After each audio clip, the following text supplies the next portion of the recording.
Hello नमस्कार दोस्तों, स्वागत है आपके अपने YouTube channel education first information 2.0 में।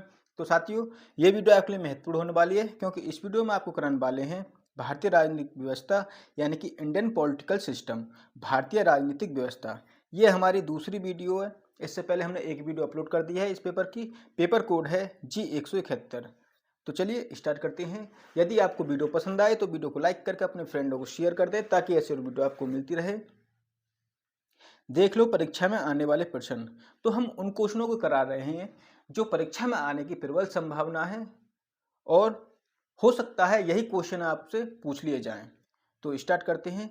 यदि आपको वीडियो पसंद आए तो वीडियो को लाइक करके अपने फ्रेंडों को शेयर कर दें ताकि ऐसी वीडियो आपको मिलती रहे। तो देखते हैं पहला क्वेश्चन इसका। और साथियों, आज जो आपका पेपर है उसकी पीडीएफ आप हमें टेलीग्राम पर सेंड कर दें, ठीक है। हमको पता चल जाएगा किस टाइप के क्वेश्चन पूछे जा रहे हैं। उसी टाइप के अगली जो वीडियो होगी आपको उसी टाइप से हम वीडियो बनाकर दिया करेंगे। प्रश्न है, भारत की भावी राजनीतिक व्यवस्था के संबंध में संविधान सभा की अवधारणाओं की विवेचना कीजिए अथवा संविधान सभा में समायोजन और सर्वसम्मति की प्रक्रिया का वर्णन कीजिए। तो इन दोनों में से कोई सा भी क्वेश्चन आपसे पूछ ले तो आपको यही उत्तर करना है जिसको हम कराने वाले हैं। तो देखते हैं इसका उत्तर। भारत की भावी राजनीतिक व्यवस्था के संबंध में संविधान सभा की अवधारणाएं। भारत का संविधान संविधान द्वारा निर्मित किया गया है। मार्च 1947 के पूर्व जब तक कि भारत की एकता को बनाए रखने की आशा थी, उस समय तक संविधान सभा में जो भी प्रस्ताव प्रस्तुत किए गए उनमें विघटनकारी तत्वों के संकट का अनुभव किया गया। संविधान में कांग्रेस का बहुमत था कि विभाजन से पूर्व कांग्रेस को संविधान सभा में 69% स्थान प्राप्त थे और विभाजन के पश्चात संविधान सभा में कांग्रेस का बहुमत 82% था। अतः अनेक बार यह कहा जाता है कि संविधान सभा एक दलीय सभा थी और यह मूल रूप से कांग्रेस पार्टी की सभा थी, परंतु कांग्रेस ने संविधान सभा में अपने विशाल बहुमत का लाभ कभी नहीं उठाया और अपने विचारों तथा सिद्धांतों को संविधान सभा पर थोपने का प्रयास भी नहीं किया।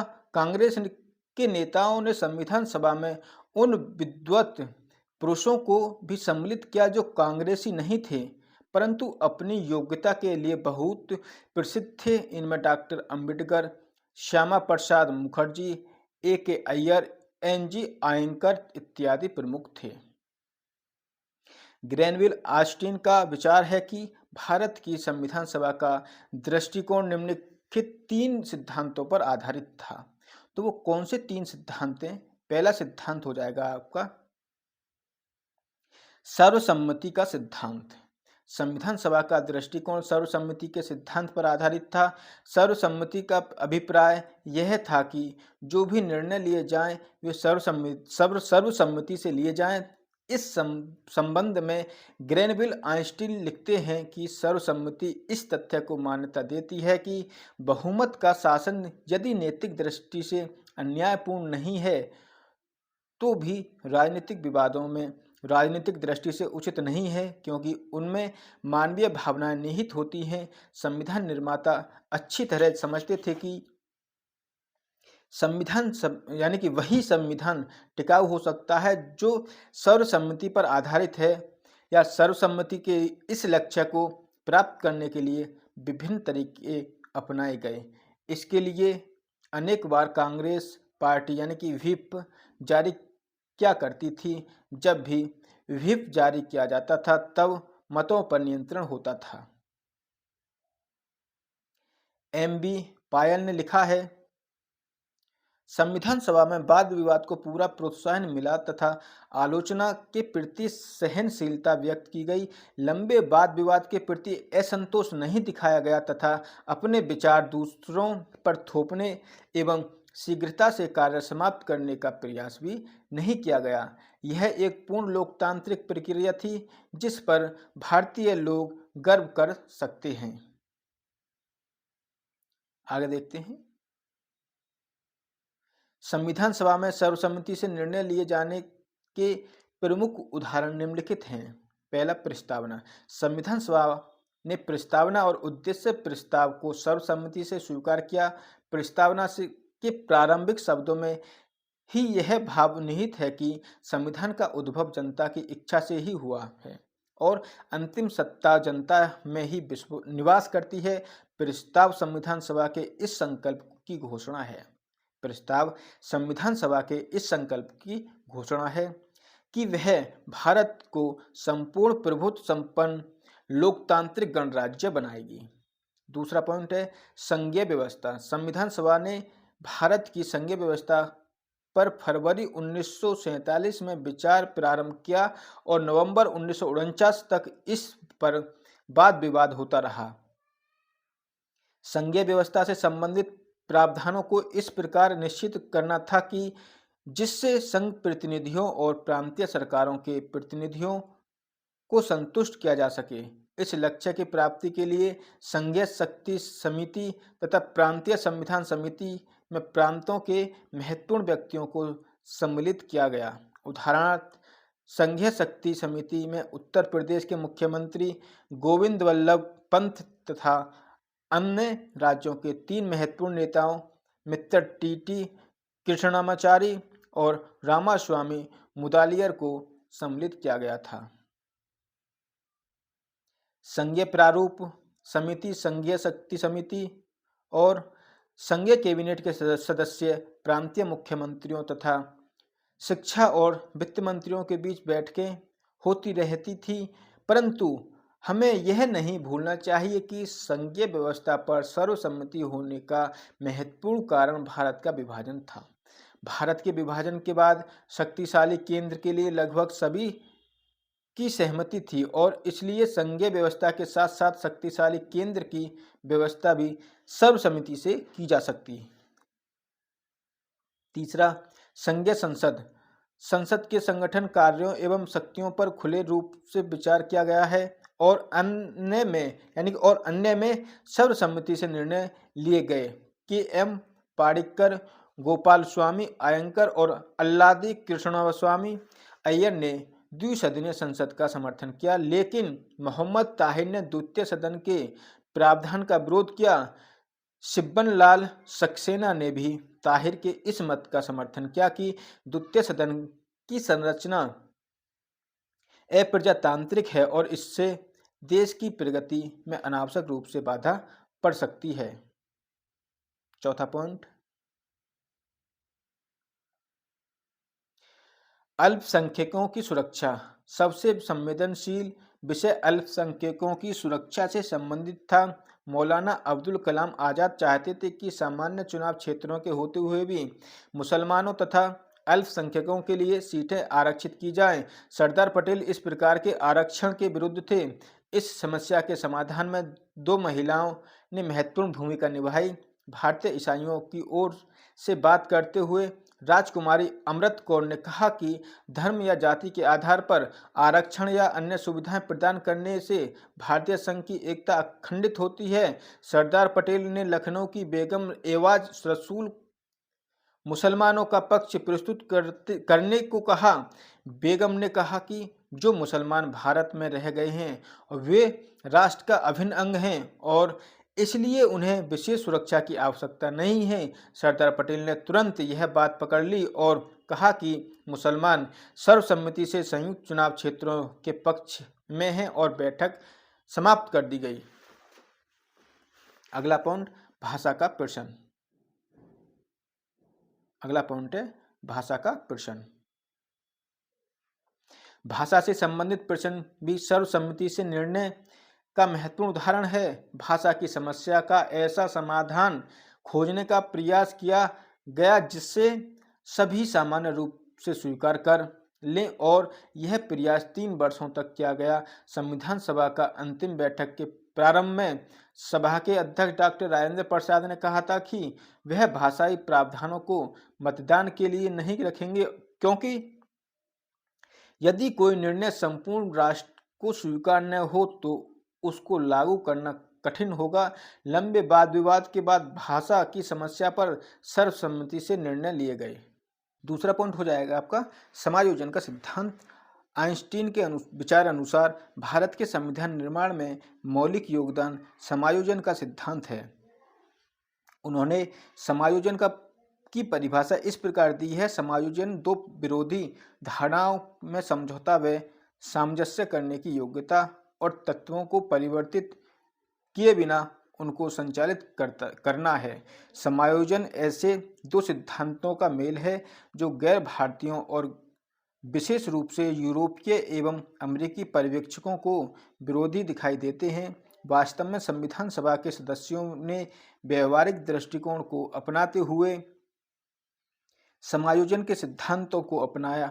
समायोजन के सिद्धांत के प्रमुख उदाहरण निम्नलिखित हैं। कौन कौन से हैं उनको देखते हैं। पहला हो जाएगा मौलिक अधिकार। मौलिक अधिकार। संविधान सभा में मौलिक अधिकारों के संबंध में दो दृष्टिकोण उभरकर सामने आए।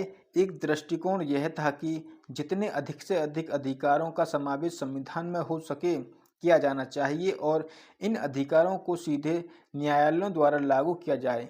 दूसरे दृष्टिकोण के अनुसार कुछ मौलिक अधिकारों अर्थात प्रमुख अधिकारों का ही समावेश संविधान में किया जाना चाहिए। इन दोनों दृष्टिकोणों पर बहुत वाद विवाद हुआ। अंत में समायोजन के सिद्धांत का अनुसरण करते हुए बीच का मार्ग खोज लिया।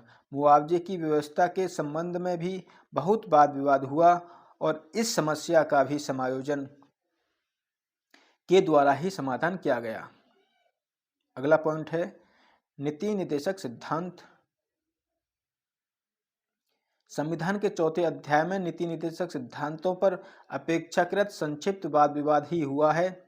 संविधान सभा के कुछ सदस्यों विशेषतः काजी सैयद करीमुद्दीन, हरि विष्णु कामत, प्रोफेसर नसीरुद्दीन और के.टी. शाह आदि ने इस बात पर बल दिया कि इन सिद्धांतों का क्रियान्वयन राज्य के लिए अनिवार्य होना चाहिए। नीति निर्देशक सिद्धांतों को संविधान में स्थान देकर संविधान निर्माताओं ने जनता के सामाजिक एवं आर्थिक अधिकारों को मान्यता प्रदान की और इसी प्रकार उन्होंने सामाजिक मूल्यों एवं आदर्शों में भी अपनी आस्था व्यक्त की, लेकिन वस्तुतः उनमें समाजवादी आदर्शों की अपेक्षा उदारवादी आदर्शों की प्रबलता थी।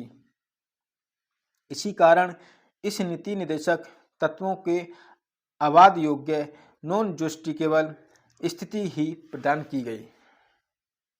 अगला पॉइंट संघात्मक और एकात्मक व्यवस्था के बीच समन्वय। सामान्यतः संघात्मक और एकात्मक व्यवस्था को परस्पर विरोधी माना जाता है। एक अमेरिकी या ब्रिटिश संविधान का विशेषज्ञ यह कहेगा कि या तो एकात्मक शासन प्रणाली को अपनाया जा सकता है या फिर संघात्मक शासन प्रणाली को। इंग्लैंड में एकात्मक शासन व्यवस्था पाई जाती है जबकि अमेरिका में संघात्मक। भारतीय संविधान संघात्मक भी है और एकात्मक भी।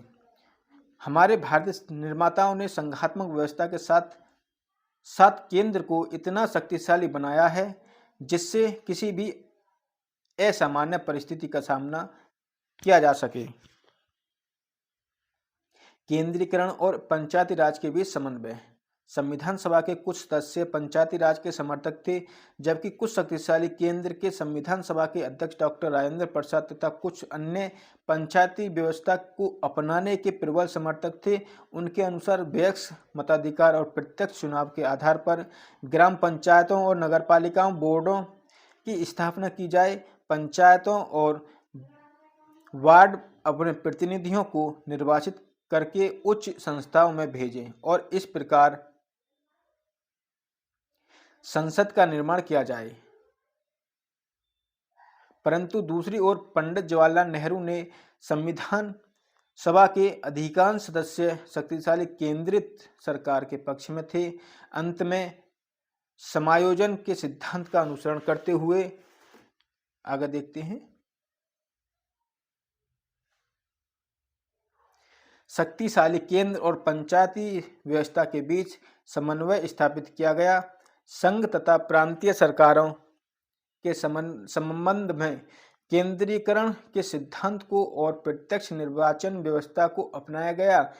प्रांतीय सरकारों ने नीचे के स्तर पर विकेंद्रीकरण की व्यवस्था को स्वीकार किया तथा उनको प्रांतीय व्यवस्थापिकाओं के क्षेत्राधिकार में रखा गया तथा दूसरी ओर राजनीति के निदेशक सिद्धांतों में पंचायती राज की स्थापना की बात की गई।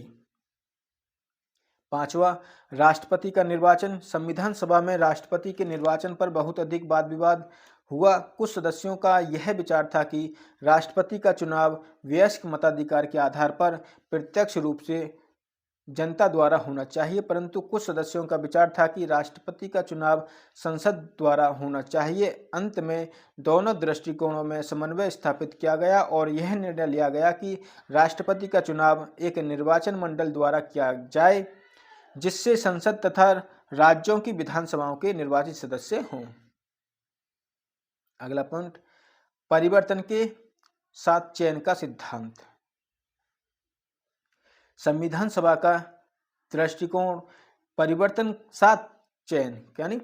के साथ चयन के सिद्धांत पर आधारित था। संविधान निर्माता अच्छे और व्यवहारिक संविधान का निर्माण करना चाहते थे। अतः उन्होंने विदेशी संविधान की उन धारणाओं और व्यवस्थाओं को अपने संविधान में स्थान देने का प्रयास किया जो उन देशों में सफल रही और भारत की तत्कालीन परिस्थितियों के अनुकूल थी। उदाहरणार्थ, संविधान सभा ने ब्रिटेन से संसदीय शासन प्रणाली ली, परंतु इंग्लैंड की एकात्मक व्यवस्था को त्याग दिया तथा भारतीय परिस्थितियों को देखते हुए संघात्मक व्यवस्था को अपनाया, जो अमेरिका के संविधान की देन है, परंतु इसके साथ ही अमेरिका के संविधान की अध्यक्षात्मक प्रणाली का परित्याग कर दिया।